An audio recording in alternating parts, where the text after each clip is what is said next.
Eu ia repetir uma pergunta que eu fiz no começo para algumas pessoas que estavam aqui. Se todo mundo aqui pensa realmente em ser roteirista. Todo mundo pensa em ser roteirista ou pensa em trabalhar em outra área de cinema. Como é que está isso? Não? Bom, para quem quer ser roteirista, eu acho que basicamente tem que gostar de escrever bastante. Escrever, reescrever, reescrever, reescrever, e às vezes escrever de outra forma, às vezes escrever um pouco, descobrir que não é nada daquilo, reescrever tudo de novo. E assim, apesar de parecer trabalhoso, é uma coisa super bacana quando você encontra o caminho, né? Eu vou começar um pouco assim, por quando eu comecei, assim, eu tenho bem claro para mim que o dia que eu decidi trabalhar com escrita, trabalhar escrevendo, eu devia ter uns 12 anos, eu estava fazendo uma prova de português, e aquelas provas de português que todo mundo faz aqui, tinha uma redação, aquela velha e boa redação, que você não está com o saco, eu vou te fazer. E eu fiz a redação e fiz uma outra coisa na minha cabeça, eu escrevi o que eu queria, botei no papel. Eu lembro que eu lia muito, lia Carlos Drummond de Andrade, lia Fernando Sabino, lia Rubem Braga, lia todos os autores brasileiros cronistas. E eu fiz uma crônica lá, que era até um cara que você descobria no final da crônica que ele estava morrendo, estava com câncer, e ele, para comemorar a notícia que ele tinha recebido do médico, ele estava fumando um cigarro, o último cigarro que ele tinha prometido que ele ia fumar. E eu tomei um 5 nessa redação. E a professora justificou dizendo que era para eu ter tomado 0, mas ela, pela riqueza da coisa que eu tinha construído, ela me deu um 5. Ela me deu meia nota porque, apesar de eu ter desobedecido, não ter cumprido o padrão, ela resolveu me dar essa força. A partir daí eu vi que escrever para mim era uma válvula de escape, uma forma de conversar com o mundo, uma forma de entender o mundo e principalmente me entender. Eu acho que todo mundo tem uma história, todo mundo quer contar uma história. Eu acho que a gente tem que ter esse ponto de vista de como contar essa história, entendeu? E tem técnicas, tem formas e não se engane, não é inspiração, não tem nada a ver com inspiração. Você pode ter uma ideia, pode ter um insight, mas é muita transpiração. Vocês vão gastar tinta, no caso hoje em dia gastar teclado, porque eu ainda sou de uma época de máquina de escrever, que você tinha que passar corretivo, eu falava assim, pô, não, essas páginas estão todas erradas, eu tinha que bater a máquina tudo de novo, não tinha só um delete, então eu ainda sou dessa época, então assim, é bacana ver a tecnologia nos oferecendo um monte de coisa. Hoje eu acho que todo mundo aqui sabe navegar na internet, todo mundo tem acesso e tal, e são vastas as possibilidades na internet de livros, de roteiros, de dicas, de sites que a gente pode entrar, pode ler, pode trocar com as pessoas. Algumas pessoas dessas, se escrever, elas respondem. Eu acho que é por aí. Aí depois disso, eu tenho depois dos meus 12 anos, eu tenho 18 anos quase trabalhando em agência de publicidade. Eu fiquei 18 anos trabalhando como redator publicitário. Um dia eu botei na cabeça, falei, não, vou ser roteirista, eu já tinha 30 anos, vendi um carro velho que eu tinha, peguei toda a minha poupança e fui para Cuba. Passei 3 meses em Cuba, fiz um curso de roteiro e direção de ator. Eu também, hoje, estou dirigindo. E foi muito bom, que foi uma experiência que, assim, em Santo Antônio dos Banhos, essa escola em Cuba, que tem vestibular todo ano para lá, é uma imersão em cinema, porque você fica 24 horas trancado numa escola, que é 40 km de Havana, é como se fosse 40 km do Rio, você fica num terreno cercado de laranjais, e você só conversa sobre cinema. O único papo que tem lá dentro é sobre cinema, 24 horas por dia. E é legal que você conhece um monte de gente de diversos pontos do planeta, que você às vezes senta para conversar, pô, você já viu aquele último filme do Bruce Willis? O cara já vi, adoro, tal, e você vai trocando informação, vai encontrando identificação, você vai vendo que o cara tem o mesmo tipo de cultura, quer dizer, e às vezes você vai apresentando, por exemplo, quando eu cheguei lá, o Walter Salles, que fez Central do Brasil, tinha acabado de chegar lá também para dar umas palestras e tal, e foi super emocionante você ver gente de toda a parte do planeta se emocionando com uma história como Central do Brasil. Acho que todo mundo aqui já viu Central do Brasil, não. Então, tem lá o menininho, que tem as escrevedoras de cartas, que o menininho quer buscar que ela vai com o menininho para buscar os parentes no Nordeste e tal. E é bem bacana que assim, é uma história super nossa, pra gente aqui, brasileiro, a gente conhece Central do Brasil, a gente conhece essa nossa realidade do Nordeste, e você vê todo mundo no cinema se emocionando com aquilo. Quer dizer, gente da França, gente da Espanha, gente da República Dominicana se identificando com uma história. Por quê? Porque é uma história brasileira? Não, é uma história universal. Eu acho que isso também é legal, porque assim, do mesmo jeito que a gente tem conflito aqui no Brasil, os conflitos existenciais da nossa cidade, os conflitos com pai, conflito com mãe, esses conflitos existem no mundo todo, né? Jovens têm no mundo todo, pais existem no mundo todo, mães existem, e o conflito está aí. Aí depois eu fui trabalhar um tempo na Fundação Alberto Marinho, fazendo uma coisa chamada telecurso. Escrevi os telecursos, alguns dos telecursos que estão no ar. Tive que, eu tenho que confessar que eu nunca gostei muito de estudar, e hoje eu trabalho tendo que estudar. E quando eu fui fazer telecurso, eu tive que ler sobre trigonometria, ler sobre uma série de coisas, tive que voltar a estudar, porque era a oportunidade de roteiro que estava surgindo. E aí que está, eu acho que são nessas oportunidades, onde muita gente vê às vezes uma dificuldade, pô, que saco, vou escrever telecurso, pô, vou ter que escrever sobre aulas de matemática. Não, foi do cacete, porque a gente inventou um universo, no primeiro grau uma oficina, e tinha uma série de diálogos, a gente brincava, e os personagens sonhavam, os sonhos dos personagens eram maiores viagens, a gente usou alegorias de Alice no País das Maravilhas, de Batman, a gente usava tudo no telecurso, a gente ia brincando com o formato, passava matemática, passava, ali no meio a gente acabava botando um pouco de matemática, mas a gente ia usando o formato para exercitar a escrita, acima de tudo. Aí depois de lá vem uma série de trabalhos corporativos. O que eu chamo de trabalho corporativo? É quando, por exemplo, uma Coca-Cola te chama para fazer um documentário, uma Souza Cruz te chama para fazer documentário, eu fiz alguns comerciais. E depois teve a experiência maravilhosa de Natália, que é um seriado que a gente fez para a TV Brasil. E foi muito engraçado que assim, no começo, quando a gente começou a escrever Natália, o que era a Natália? A Natália é a história de uma menina evangélica que mora em Marechal Hermes. E um belo dia ela vai acompanhar a irmã dela num casting de modelo, que a irmã dela faz o estilo um pouco mais malandrinha, tal, quer ser modelo, quer ser manequim, que é toda esperta. E a Natália toda naquela, tal, aquele tipo evangélico assim, padrão, tal, que todo mundo aqui conhece, tal, a gente trabalhou um pouco com os biotipos, né? E Natália é chamada para ser, na verdade, a modelo, e dispensam a irmã dela, que já causa outro conflito. E ela é super parecida com o pai, que é pastor, então a gente lançou ela nesse conflito. Ela sai daqui, vai parar em Ipanema, vai parar no apartamento de modelos que se drogam, que saem toda noite, e ela começa a entrar nesses conflitos. A gente botou a menina nesse conflito.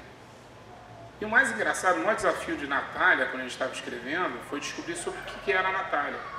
Porque assim, à primeira vista, não, a história de uma menina descobrindo o mundo. Não, não era.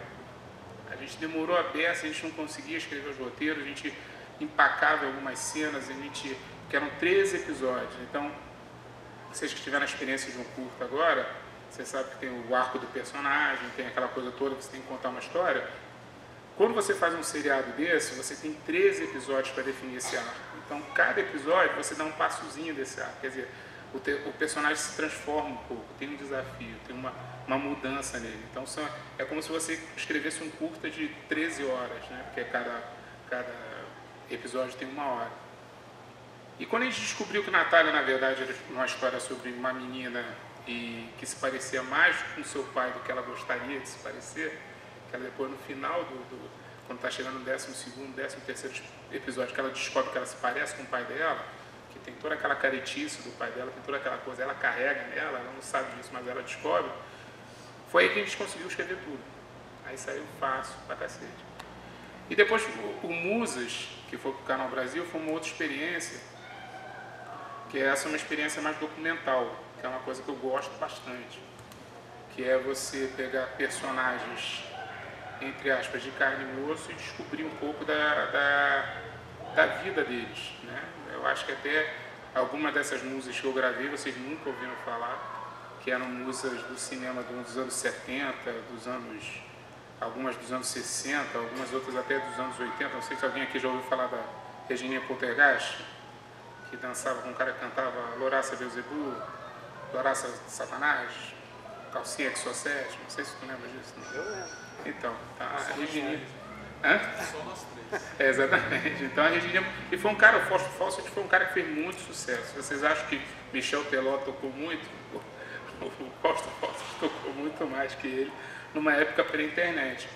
E a Regininha tem uma história muito engraçada, assim, que ela era uma menina do Meia, que depois ela se descobriu, ela se tornou bailarina clássica, começou a dançar, né, junto com o Fausto Fawcett, fez um sucesso tremendo. E assim, se a gente fosse escrever um personagem, ela seria perfeita para ser escrito. Porque assim, é uma pessoa que depois ela se transforma, ela vai caindo numa espiral que ela quer fama, acaba fazendo até filme pornô. E hoje em dia descobriu Jesus, encontrou Jesus, entrou para a igreja e tal. Então, se você fosse construir um personagem, era um personagem completo. Então, assim, quando a gente foi para fazer esses documentários, para fazer sobre ela, sobre a Adélia e Fátima, sobre Vera Mendes, a gente tinha esse desafio de descobrir quem são esses personagens, qual é a curva deles, o que eles estão fazendo no mundo, como é que eles estão se relacionando com o mundo, e você acabar contando essas histórias de uma forma verdadeira, como se fosse mesmo um filme, com começo, meio e fim, porque esse personagem tem um começo, meio e fim. E é um formato que eu gosto muito. Foram 26 musas que eu entrevistei, e aí se vocês digitarem lá na internet, vocês vão encontrar todos os episódios lá, tem uns bem divertidos. E hoje eu estou para fazer esse personagem que para mim está sendo um desafio, que é escrever não só sobre o Leonel Brizola, mas sobre a eleição de 82. 82 foi um ano muito marcante para o Brasil, uma série de aspectos. E quando você vai levantando, foi o surgimento do Circo Voador no Rio, foi o surgimento do começo do Rock Brasil, foi a primeira eleição direta no Brasil, assim, para governador, entendeu? De 81 para 82, que a gente ia votar pela primeira vez. Então tem um movimento político, de atitude, de música, de teatro, de cinema, de um monte de coisas que estavam acontecendo ao mesmo tempo. E tudo isso, para mim, na minha opinião, tem um ápice em 82. E a gente vai usar como pano de fundo o Leonel Brizola, que todo mundo aqui sabe quem é, não? Foi governador do estado e tal. Inclusive isso aqui que está do lado aqui se chama Brizolão por causa dele, né? Ele construiu a maioria dos CIEPs. E está sendo fascinante, assim, a gente já começou a fazer algumas entrevistas, que a gente chama de pré-entrevistas, porque na verdade, assim, apesar de ser um documentário, se faz roteiro. A gente tem que sentar para fazer um roteiro, porque senão você se perde. Porque assim, você começa a gravar as pessoas vão contando histórias e você acaba tendo uma colagem de histórias de gente falando para a câmera. E a ideia não é essa, a ideia é você movimentar também, assim como você tem, vamos pegar um filme clássico qualquer, assim, tipo Guerra nas Estrelas, está lá o Luke, um belo dia ele recebe uma mensagem da princesa, voa lá os pais são mortos, os padrastos são mortos, ele é chamado à aventura. E ali começa a aventura dele, até o dia que ele combate o Darth Vader, combate o mal, vence e acaba conquistando o universo todo, final feliz. E toda a história, mesmo documental, tem que ter esse arco. Seja o final feliz, seja o final triste, seja o que for, tem que ter esse arco, tem que ter esse movimento. E ao mesmo tempo também, eu tive uma felicidade esse ano de me classificar aí num outro concurso da Rio Filme e vou começar a fazer um seriado sobre futebol chamado Paixão Futebol Clube, que para mim está sendo uma outra experiência muito legal agora de começar a escrever, que é um seriado ficcional que fala sobre um time de futebol chamado Paixão, que seria o quarto time do Rio de Janeiro. Teríamos Flamengo, Vasco, Botafogo, Fluminense e o Paixão. A gente faria uma coisa entre a realidade e a ficção, teria participação especial de alguns jogadores. E o que está sendo mais legal nesse seriado, que a gente estabeleceu como verdade pra gente, apesar de ser um seriado de futebol, a gente não vai mostrar futebol. Não tem jogo. Os caras entram em campo, a câmera para. Então só tem bastidor. Só tem a festa do jogador, só tem a piriguete que ele está saindo, só tem o conflito dele em casa, tem o cara que toma injeção para jogar bola, tem o cara que nega os pais, tem vários personagens envolvidos no dia a dia. E está sendo bem legal também, está sendo uma experiência muito gratificante, né? Porque quando eu comecei a escrever, Eu fiquei pensando assim, pô, que fascínio é esse que leva as pessoas hoje a comprar jornal para saber se o Adriano saiu à noite, se não saiu, se o Wagner Love, não sei o que mais, se o R49, R10, se ele saiu com fulana, com Beltrana, que fascínio é esse que exerce na gente uma Joana Prato se tornar celebridade por namorar um jogador de futebol, e todo mundo sabe já que é mulher, e quer dizer, a gente está tentando estudar um pouco isso e ver o que acontece. Falando um pouco sim de mercado, hoje eu acho que o mercado está bem aquecido, eu acho que tem espaço, principalmente o mercado corporativo, quando eu digo assim,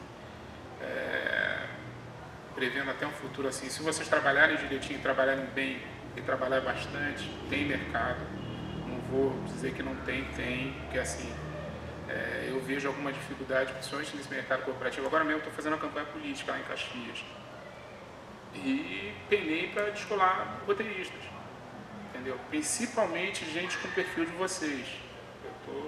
Porque assim, uma coisa é você conseguir um roteirista na Zona Sul, isso você vai conseguir um monte. Agora, um que conheça a realidade da Baixada, a realidade da Zona Oeste, Zona Norte, é difícil. Eu nasci em Marechal Hermes, eu me criei na Penha até os 8, 9 anos. Depois fui para a Zona Sul, tive algumas sortes na vida de estudar em lugares legais.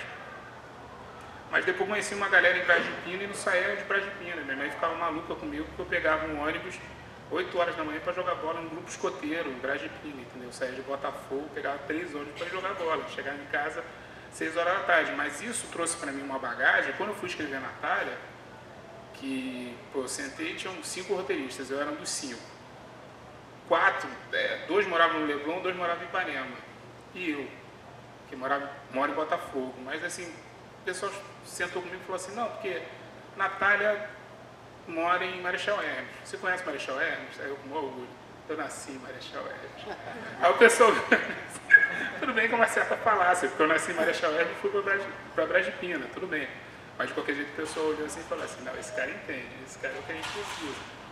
E na verdade você vê uma dificuldade, porque aí falando um pouco de um lado pessoal, me incomoda um pouco às vezes como a Globo, como algumas outras pessoas retratam o subúrbio, que dá a impressão que é outra coisa, não é o subúrbio que a gente vive, não é o jeito que a gente fala, não é, tem uma certa fotografia, tem uma certa linguagem, tem uma certa forma de ver que tudo parece muito artificial, e eu acho que poderia ser mais verdadeiro. Então assim, eu acho que o mercado está super receptivo a pessoas que venham de outros lugares para contar suas histórias. Eu acho que isso precisa, porque não querendo parecer exercitar aqui qualquer tipo de xenofobia, mas eu acho que tem muita gente da Zona Sul escrevendo sobre a Zona Norte, sobre a Zona Oeste, sobre a Baixada, e pô, eu tentei encontrar um roteirista em Caxias, não consegui. Isso para mim é uma frustração. Assim, Caxias tem uma grande faculdade, que é a Unigran Rio, a segunda faculdade paga do Rio, né, em termos de qualidade, em termos de estrutura, etc. E eu fui lá, entrevistei garotos e tal, mas não encontrei, não consegui, não tinha gente querendo escrever sobre. Parece que o pessoal quer mudar para a Zona Sul e escrever sobre a Zona Sul, quando aqui tem tantas histórias ricas para ser contadas. Entendeu? Não sei se vocês chegaram a ver aquele filme 5 Vezes Favela. Pô, são histórias lindas ali. Entendeu? São histórias que foram contadas por gente dali. E não são histórias só, aquelas histórias maniqueístas, aquelas histórias de sempre. São histórias de amor. São histórias de relação entre as pessoas, de preconceito. Né? Porque às vezes dá a impressão que as pessoas aqui também não têm preconceito. Tem, às vezes a gente olha de uma forma diferente para as outras pessoas. Entendeu? Então, assim, né? Às vezes o preconceito não só está do outro lado, às vezes até a forma de... Tem um dos episódios que eu acho genial, que é o cara que achava que o outro lado da ponte, não sei se vocês lembram disso, era tudo de ruim, todo mundo era marginal. É um belo dia ele atravessa e via todo mundo igualzinho a ele, entendeu? Todo mundo soltando pipa, jogando bola, falando do mesmo jeito que ele. E era só uma ponte, aquela ponte às vezes que a gente evita atravessar. E essa ponte, por exemplo, nesse filme até como exemplo, essa ponte é o significado ali do filme. Ele tem uma coisa significativa muito grande, que é aquela ponte que a gente quer ou não atravessar num momento desse. O que mais? O que mais? Acho E um fica desligado quando o outro funciona. Ah, é? Olha lá. Essa função. Eu acho que a gente podia passar a bola aí para ver. Tem alguém que gostaria de dar uma provocadinha aqui, perguntar? Gente, não foi isso que eu ensinei você. Ninguém tem nenhuma. Todo mundo já sabe. Sempre Ela gosta Ela de falar. Depois a gente liga aqui para você falar. Em algum momento você encontrou alguma dificuldade? Eu encontro dificuldade até hoje. Alguma Todo que não dia. saiu da história? Peraí. Deixa ela. Alguma que não saiu da história? Como assim? Não entendi. Que marcou? Eu acho que até durante Natália mesmo, porque assim, quando eu fui escrever Natália, foi uma coisa até engraçada, que eu fui indicado por dois roteiristas, uma Rosane Schwartzman, não sei se vocês conhecem, já ouviram falar, a Rosane Schwartzman escreveu Como Ser Solteiro, escreveu agora Desenrola, está escrevendo Malhação, e a outra, Flávia Lise Sil, que fez Faixa de Areia, fez um monte de documentário. E foi muito engraçado que o André, o diretor, ele sentou comigo, a gente se encontrou numa livraria lá no Leblon, chamada Argumento. Ele sentou comigo e falou, cara, eu não sei por que eu estou conversando com você aqui agora. Porque assim, eu estava precisando de um roteirista que tivesse experiência, já tivesse escrito alguma coisa para TV. Você já escreveu alguma coisa para TV? Eu falei, não. Ele, não, porque eu liguei para a Rosane falou assim, não, tem um cara muito bom, tal, o Marco, que eu vi os roteiros dele, ele é bom, não sei o que. Ele falou, não, mas eu preciso de alguém com experiência. Aí ligou para a Flávia, não, tem um cara muito bom, o Marco, que ele já viu. Aí ele falou, eu tô querendo, mas o que você já escreveu? E aí eu falei, cara, é hora de eu vender meu peixe. Entendeu? E é esse momento que vocês vão ter, às vezes, que vocês ainda não vão ter um roteiro pronto, não vão ter, que é a hora de você olhar nos olhos do entre aspas, contratante e falar assim, não, olha só, eu sou o cara certo, eu sou o cara que você está procurando. Só que não dessa forma. Você tem que bater papo, tal, mostrar que você tem conhecimento. E depois, quando a gente foi para uma fase que a gente chama de mesão, que era a fase do... vocês passaram por isso, né? Porque vocês fizeram curtas coletivos. Isso não vai acabar na vida de vocês, não, tá? Essa coisa de discutir, de dedo no olho, só que vai passando para outras esferas, entendeu? Você sai com vontade de matar todo mundo, o ódio mortal no dia seguinte. Só que aí você tem que também ter um exercício de não levar para o pessoal, entendeu? Eu vi que eu tinha que tomar algumas posições. Porque, por exemplo, quando eles escreveram, que os dois autores escreveram, depois chamaram o resto dos roteiristas, eles tinham decidido, que eu lembro que quando eu li a primeira sinopse da série, tinham 5 personagens que morriam, dos 20 que tinham. Eu falei, cara, isso é um genocídio, né? Alguém tá com algum problema assim, todo mundo morre, 13 episódios, cada 2 alguém morre e a gente vai ter que fazer locação só no cemitério, né? Vai te virar, a gente já faz todas as cenas num dia só no cemitério. Aí eu comecei a questionar aquilo, eu vi que estava muito frágil. Aí é o momento de vocês acreditarem um pouco no taco. Vocês podem estar errado ou estar certo, mas acredita um pouco, assim, tenta se convencer, vê se está possível, vê se... até citando um exemplo, essa irmã da Natália, que era meio piriguete, tal, meio descolada, tal, eles estavam com uma tendência de demonizar a menina. A menina tinha que ser, não, ela é vilã.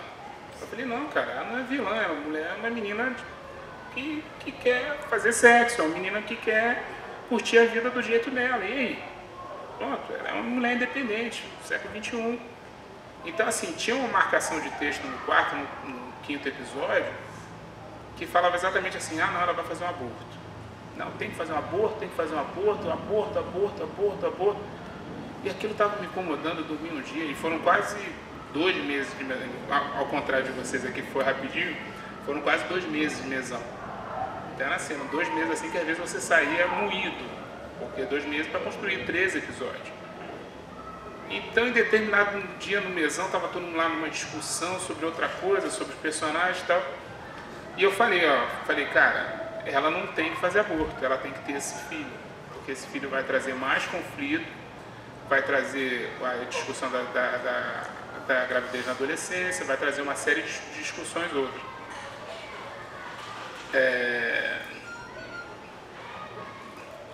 Então assim, Gente, desliga o celular. então, assim, eu vi que, na verdade, para personagem ia ser melhor, ia ter mais, não só para personagem, como para o próprio seriado, ia ter mais conflitos se ela tivesse o neném. Assim, quem tem um filho pequeno sabe quais são as dificuldades, quais são os dia a dia, como é que ela ia querer ser modelo ainda tendo um filho pequeno. A gente ia trazer uma série de discussões e o personagem ia ficar muito mais rico. Aí todo mundo ficou me olhando assim, porque eu estava discordando do diretor, aquilo era a ideia do diretor e roteirista. Mas eu falei, cara, eu sou o cara aqui que não escreveu nada, eu sou um atirador, eu tenho que botar algumas ideias na mesa, eu tenho que botar... Também não é aquela tolice assim de, não, essa ideia é pronta, senão eu vou embora. Não, você tem que saber, né, você tem que saber mediar as coisas. E acabou que ela teve um filho no seriado. Aí eu lembro que assim, isso todo mundo concordou, e logo depois eu falei, e o pai dela não tem que morrer. Aí o cara, pô, tu quer tudo também? O pai dela não morreu no final. A gente acabou trazendo um conflito para ela que foi muito legal, que o pai dela era ex-alcoólatra, acaba voltando a beber, e tem um episódio que ela tá dura feito um coco, tá, dura, e olha só que bacana que é isso, assim, você trazer um conflito desse. E ela recebe um convite para ser musa de uma cerveja. Então você tem de um lado uma menina que tem que botar o pai numa clínica de reabilitação, mas não tem dinheiro, e recebe um convite para fazer uma divulgação de cerveja. Então assim, foi um dos episódios mais bonitos de Natália que eu escrevi. Porque assim, ela tem conflito em cima de conflito, porque tem aquela coisa do dinheiro e culpa. Como é que você resolve isso? Entendeu? É como se você estivesse financiando o vício do seu pai, de certa forma. Entendeu? Você está eternando ele, mas está financiando. Então, assim, dificuldade tem sempre. Dificuldade vai ter, mas é bom. Eu acho que é bom. Se não tiver dificuldade, não tem atrito, não tem fogo, não tem criação. Entendeu? Eu acho que o próprio papel em branco é uma dificuldade. Mas, assim, eu acho que o principal é você saber que você está escrevendo uma coisa, ela não está funcionando, não é dar com a cabeça nela até ela funcionar, é descobrir por que ela não está funcionando. Entendeu? Onde você está se enganando, onde você está... Porque também não adianta você insistir numa ideia. Por exemplo, eu tive uma passagem na minha vida que foi bem bacana, que eu fiz um roteiro, fui classificado numa coisa chamada Sesc de Roteiros. Inclusive todos vocês podem participar, porque é aberto, é só fazer o roteiro de longa-metragem, pensa, se juntem, aí tem um processo de imersão lá, tem os consultores. É até legal para vocês também ficarem atentos a essas oportunidades, até como essa aqui. Ficar atento, porque às vezes na internet você entra concurso de roteiro, aula grátis, workshop, vai, assim, Domingos de Oliveira, que é um puta dramaturgo, uma vez me disse um papo num curso que eu estava fazendo com ele, que ele falou assim, que parece uma fase simples, mas não é, enquanto mais coisas você se meter, mais coisas vão acontecer para você. Isso é fato, isso é 1 mais 1. Quanto mais você procurar, mais coisas vão acontecer para você. Não vai acontecer você parado em casa. Entendeu? Ah, não deu certo, parei, não, puta, hoje eu não estou com cabeça para escrever, não, porque, por exemplo, quando eu fui escrever o telecurso, quando escrevi Natália mesmo, eu não podia não ter cabeça para escrever. Você tem que começar a criar técnicas para escrever. Entendeu? Você tem que começar a buscar do papel em branco, pô, peraí, para onde é que eu vou? E isso às vezes se resolve escrevendo mesmo, você escrevendo, reescrevendo, você conhecendo seus personagens. Por isso que essa fase anterior de estrutura, de você conhecer o personagem, que às vezes parece até uma coisa doida, que você está desenhando um personagem que você vai fazer uma história dele que é dos 40 a 41 anos dele. Mas peraí, onde é que esse cara nasceu? Com quem ele conviveu na infância? Qual é a profissão dele? Mas peraí, isso aí não está no filme. Está no filme, sim. Se está no teu personagem, está no filme. E fica mais fácil até para você saber, não, peraí, esse cara não reagiria assim. Esse não é o jeito dele falar, esse não é o jeito dele de se portar durante o mundo. E até vai te ajudar um pouco também a você saber que tipo de relação o personagem vai ter com o mundo. Entendeu? Tipo, não, peraí, o personagem não falaria isso assim.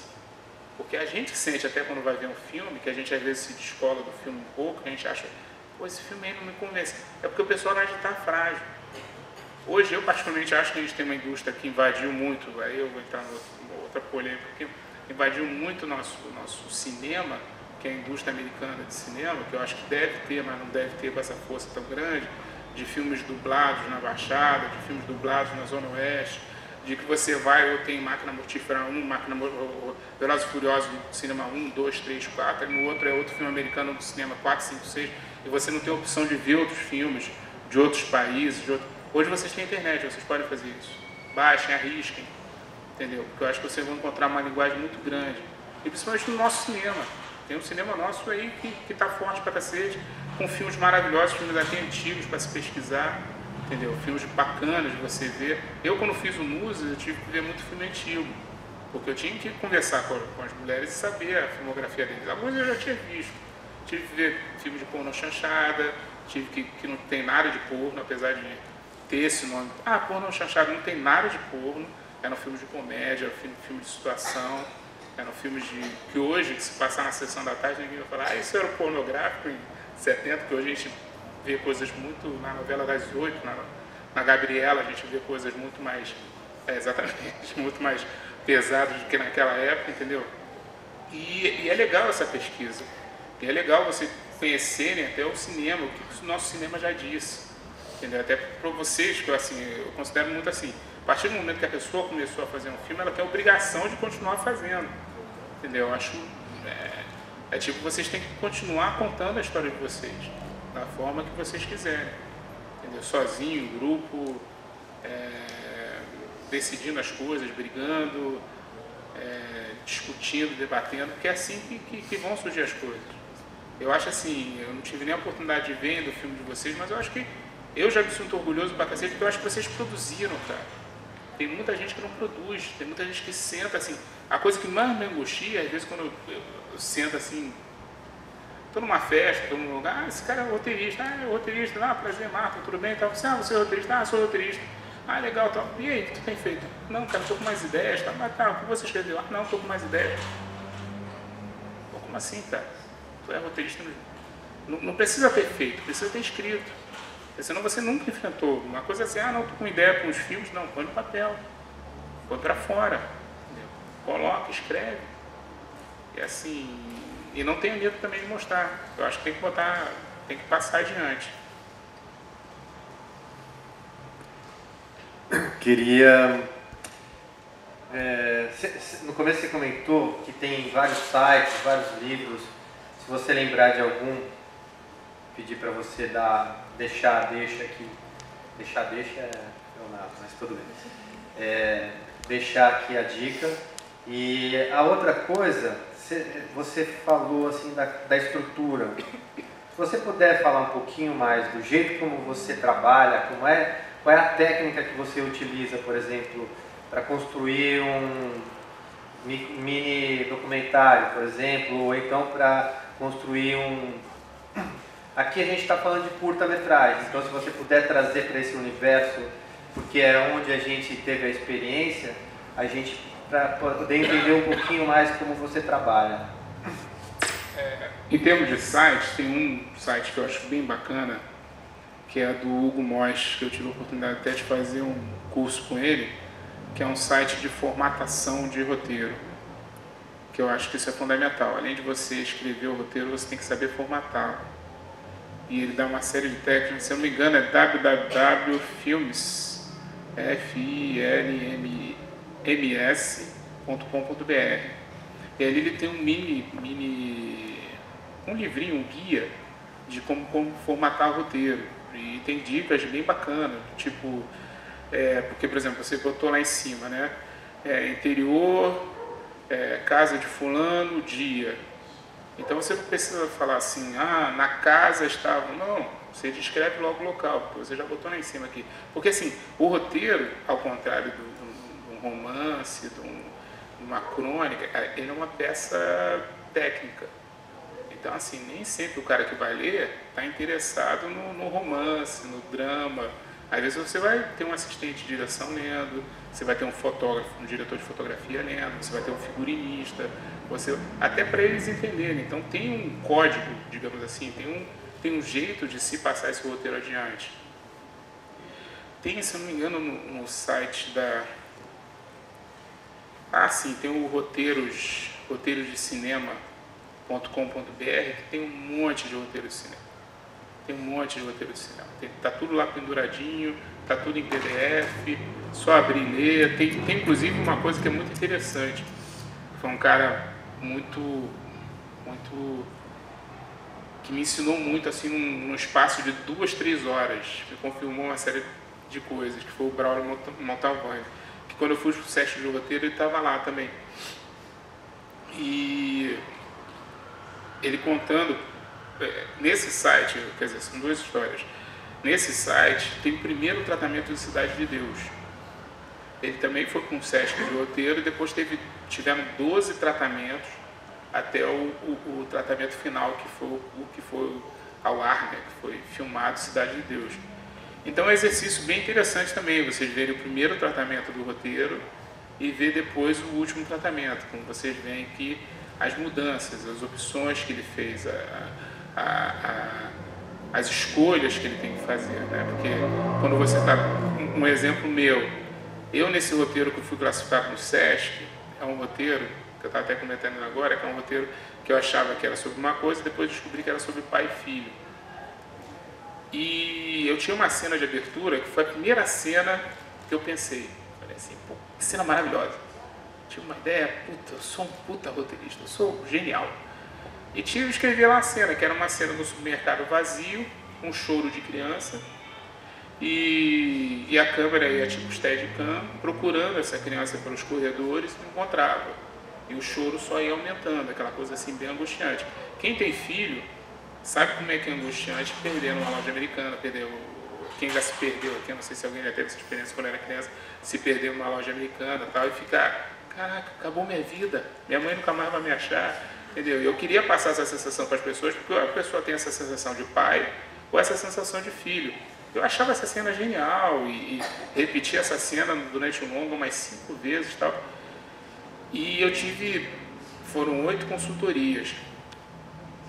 E os 8 roteiristas, quando eu li, eu falava assim, tira essa cena é muito ruim. E eu ficava assim, nossa, minha cena é genial, todo mundo acha ruim.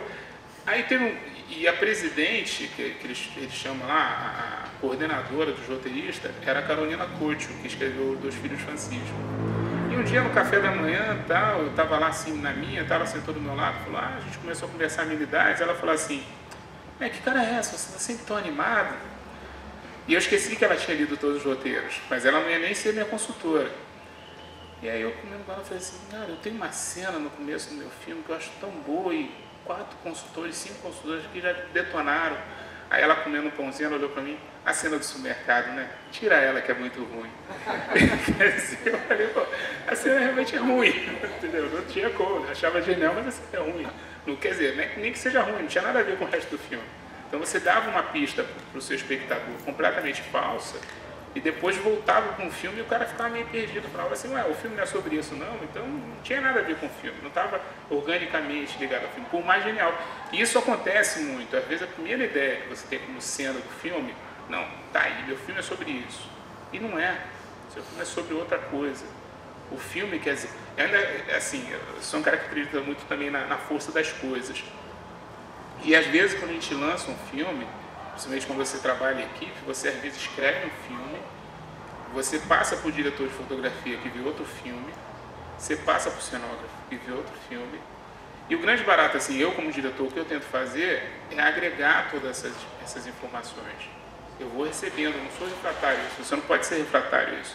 Você tem que estar ouvindo as pessoas e meio que aproveitando o melhor delas. Você tem que estar depurando e tentando tirar o melhor delas possível.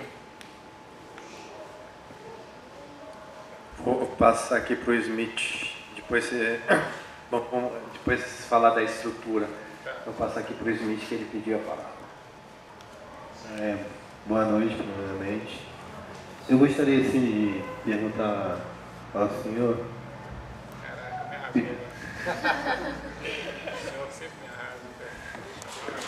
Assim, pelo que você luta hoje em dia, você vê uma barreira assim ainda no cinema, o que você acha que ainda tem que ser muito quebrado assim pela sociedade? Eu acho que tem que desligar o seu.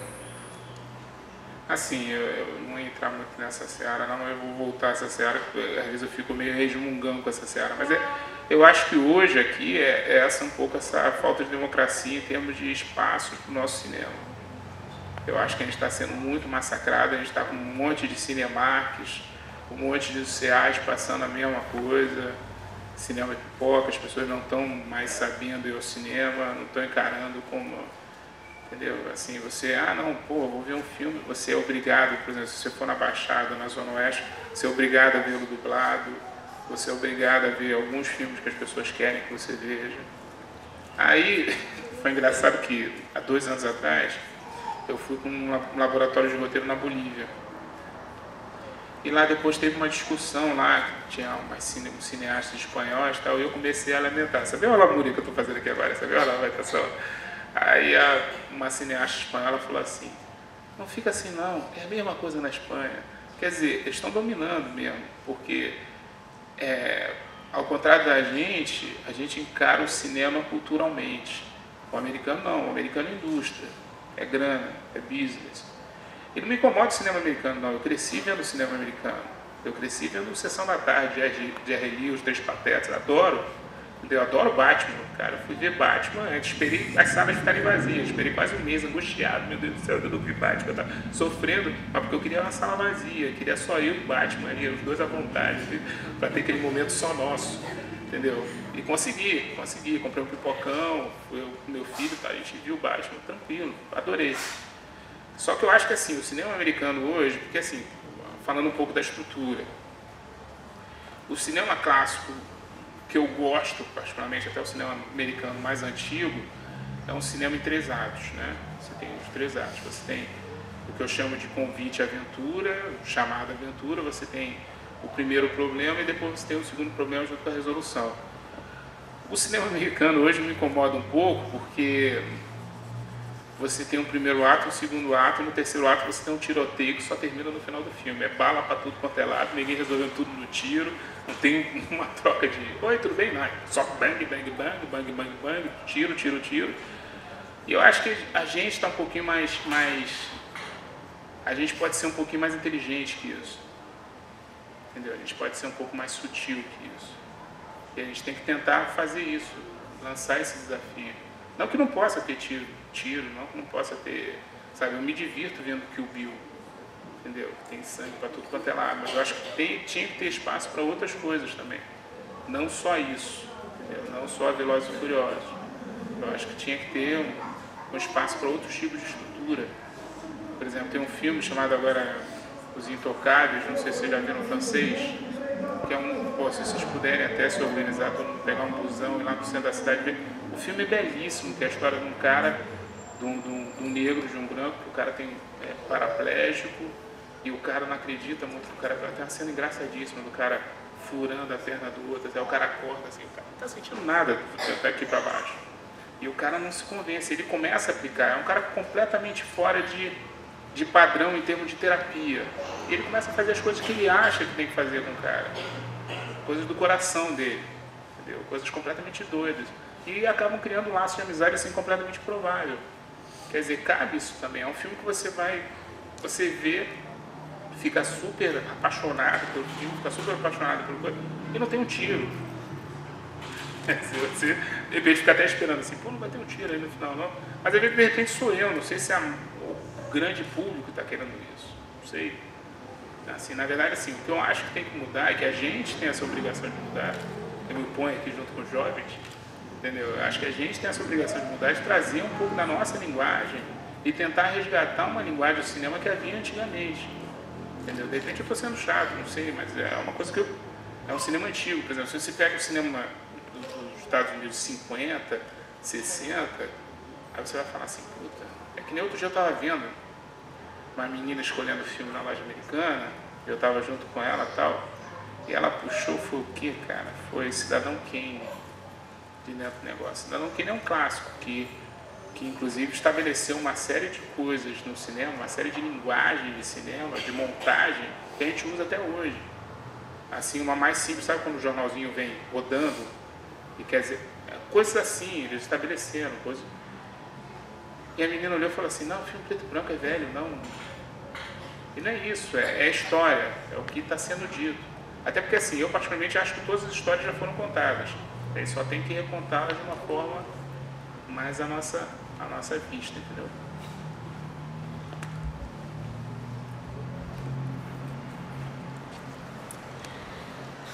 Boa noite, meu nome é Alice Kelly. Eu quero perguntar para você assim, esses anos todos de roteirismo, cinema para você, o que significa esses anos todos? Eu acho que assim, minha relação com o cinema mudou muito, né? Porque assim, é uma coisa meio estranha, que algum dia vocês vão passar por isso também, seguindo a carreira de roteiro. Porque hoje eu sento para ver um filme e eu sinto para ver diferente de quando eu tinha 20, 15 anos, porque algumas coisas eu já começo a analisar. Eu às vezes tenho que me desmontar um pouco, eu tenho que fazer um exercício para não ver o filme como roteirista, entendeu? Para ir ao cinema, por exemplo, com essa brincadeira que eu fiz em relação ao Batman, foi isso mesmo, fui para comer pipoca, fui para me divertir, porque senão você começa a ficar analisando assim, esse plot tá legal, não, esse diálogo não está muito bom, ou esse efeito não foi bom, e você acaba não se divertindo, efetivamente. Mas eu acho assim, até quando eu entrei aqui, que eu olhei assim, eu falei, puta, que bacana isso aqui, cara, isso aqui é cinema puro. Para mim é o ritual, é a coisa assim de as pessoas se reunirem para ter uma experiência junta, entendeu? Eu acho super bacana, assim, quando você está num filme, quando você tem uma projeção. Outro dia eu fui dar uma palestra na Unigran Rio e eu levei 2 episódios do Musas para o pessoal ver. E quando você escolhe algumas cenas num documentário e sabe que as pessoas vão reagir, ou você experimenta que as pessoas reagem, por exemplo, foi muito bom para mim as pessoas rindo do Musas. Tem 2 depoimentos lá que a pessoa começou a rir, começou a gargalhar. Isso para mim é super emocionante. Então assim, para mim tem 2 coisas, tem um marco roteirista e tem um marco telespectador. De vez em quando eu tenho que me forçar um pouco, fazer um exercício para virar espectador. Porque depois de um certo tempo você começa... Eu acho que às vezes até isso um pouco que me cansa no cinema americano como ele está sendo feito hoje. Porque eu sento e falo assim, puta, agora vai acontecer tal coisa. Puta, agora esse cara vai descobrir tal coisa. Puta, o assassino é esse cara. Porque os sinais são muito claros. E às vezes assim, às vezes é só a expectativa que a gente está levando. Entendeu? Às vezes já é feito assim porque as pessoas não querem ter surpresa. E às vezes as pessoas saem do cinema falando assim, gostei desse filme não. Porra, não podia ser aquele cara assim, porque o cara está contrariado na verdade. O cara queria que o filme confirmasse aquilo que ele estava esperando. E assim, eu acho que a nossa função como roteirista não é essa. É desafiar, é cutucar, é lançar o desafio, que a pessoa sai assim e fala assim, sabe, sai incomodada no cinema, entendeu? A pessoa sai, pô, o que esse cara quis dizer com isso? Pô, não gostei não. Geralmente quando a pessoa não gosta, porque hoje em dia tem uma coisa que é também fruto do mercado americano, que é tal, não sei se já ouviram falar das sessões teste, né? Eles fazem um filme e passam para a audiência o filme para saber o que as pessoas pensam do filme. E em alguns casos eles mudam o final do filme, tipo assim, as pessoas marcam lá e dizem, não gostei do final do filme, acho que o mocinho devia ficar com a mocinha. E o cara vai e muda o filme por causa disso. Devia ficar com o mocinho cacete, entendeu? Tem que ser o que você está pensando, não o que... Sabe, eu acho que a grande função da gente como cinema, como grande arte, é incomodar um pouco, cutucar um pouco. Por isso que eu gosto do Almodóvar. Ele fez um filme agora, A Pele que eu Habito, não sei se vocês tiveram a oportunidade de ver, se tiver, vejam, é um filme que mexe muito, a pessoa sai e fala assim, ué, o que está acontecendo? O que está acontecendo? Eu lembro que assim, quando terminou o filme, eu estava vendo uma sessão que estava até bem cheia, estava todo mundo assim meio em choque, olhando para a câmera assim e tal, tipo, ué, o que aconteceu? O que esse cara fez? E na verdade ele só brinca com emoções, ele só está ali mexendo com emoções, que eu acho que é o que a gente tem que fazer. A gente tem por missão de ofício fazer, entendeu? E é que é o grande barato mesmo, entendeu? De repente você botar uma pulga atrás da orelha do cara, isso é o grande barato, entendeu? Queria passar agora para o Smith, ele vai fazer uma pergunta e depois a gente mais uma pergunta e encerra, porque já deu às 19 horas aqui, nosso público está chegando, boa noite, daqui a pouco a gente se fala, mas vou passar para o Smith aqui. Deixa-me te fazer uma pergunta. que eu sempre faço assim quando eu vou em festival de cinema. O que você acha do cinema brasileiro, os filmes brasileiros? Porque uma coisa assim que às vezes não é bem colocado hoje em dia é que as pessoas não conhecem o cinema brasileiro, os filmes brasileiros. Elas, se você perguntar, você gosta de qual filme? Ah, gosto de filme americano, Os Vingadores, Batman, Resident Evil, e aí outras coisas mais. Mas se você pergunta um filme brasileiro, você fala assim, me diz 5 filmes brasileiros. Tropa de Elite, Tropa de Elite, Tropa de Elite, eu estou lembrando de mais 2, vai ficar nisso. Porque elas não conhecem o cinema brasileiro, elas preferem, tipo assim, o meu primo, ele fala assim, eu gosto de ir pro cinema para sair do normal, gosto de ver os Vingadores, gosto de ver pessoas voarem. Falei, um dia tu ainda vai se jogar do prédio pensando que tu pode voar. Então, assim, eu adoro o filme brasileiro, acho que entre nós há muitos bons atores. E eu queria saber se você já viu um filme assim brasileiro, ou até se você já viu um filme brasileiro que você saiu do cinema e falou assim, caramba, eu vou me matar depois desse filme, que ele é tão ruim, cara. Assim, eu já vi filme nacional ruim, como já vi filme americano ruim, como já vi filme francês ruim, como teve uma época em 80, a gente teve uma febre muito grande aqui no Brasil de filme iraniano, e de vez em quando vinha uns filmes iranianos que eu falava assim, Deus me leve agora, que é o bom momento de morrer agora, porque o sofrimento é muito.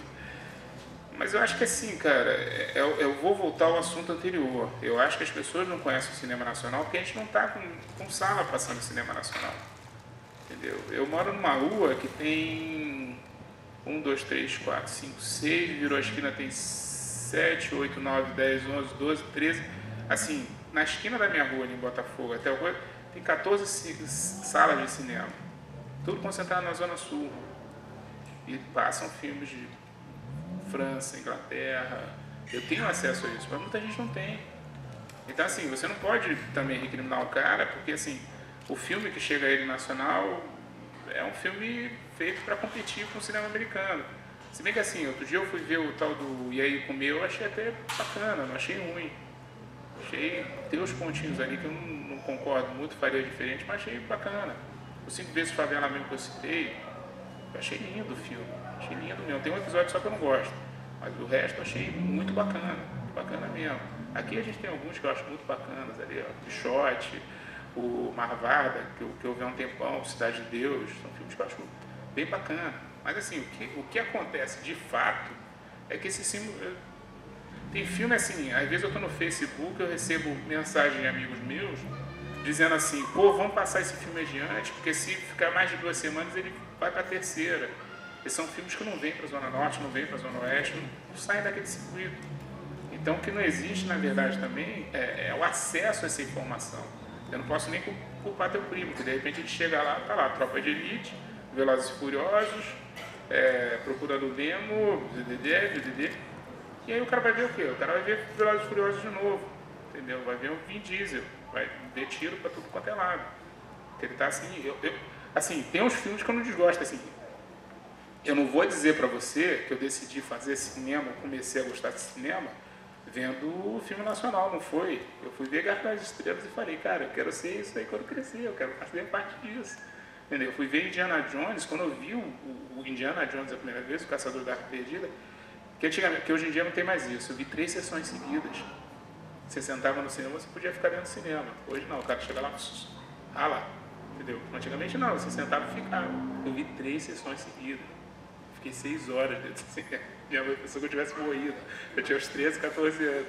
Eu não queria sair do cinema. Eu achava fascinante. Entendeu? Depois vi o filme umas 40 vezes. Entendeu? Nesse mesmo esquema, entrava de manhã, minha mãe falava assim, não, você não está indo para o cinema. Eu falei, não, estou indo para o cinema. Entendeu? Mas é isso, não tem opção. Se não chega a pessoa, não tem como ela ter acesso. Entendeu? Só ela garimpando, ela indo para a Zona Sul. Mas aí você sabe que envolve um monte de coisa, dinheiro e tal. O cinema lá é mais caro. Entendeu? É complicado. Por isso que eu acho que iniciativas como essa aqui, que eu vi hoje vai passar o Palhaço, né? O Palhaço é lindo, não sei se vocês já viram. Não. Ah, tá. O Palhaço, esse que está aí fora, que vai concorrer ao Oscar, é um filme lindo. Filme lindo, lindo, lindo. Eu fui ver a primeira vez, fiquei em choque, assim, falei assim, filme bonito, tocante, entendeu? Filme muito bonito mesmo.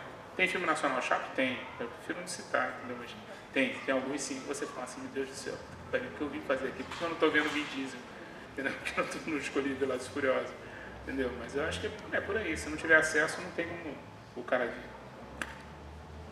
Bom, eu queria agora que você fizesse as suas considerações finais para a gente iniciar aqui, né, a colação de grau aqui dos nossos cineastas de Santa Cruz.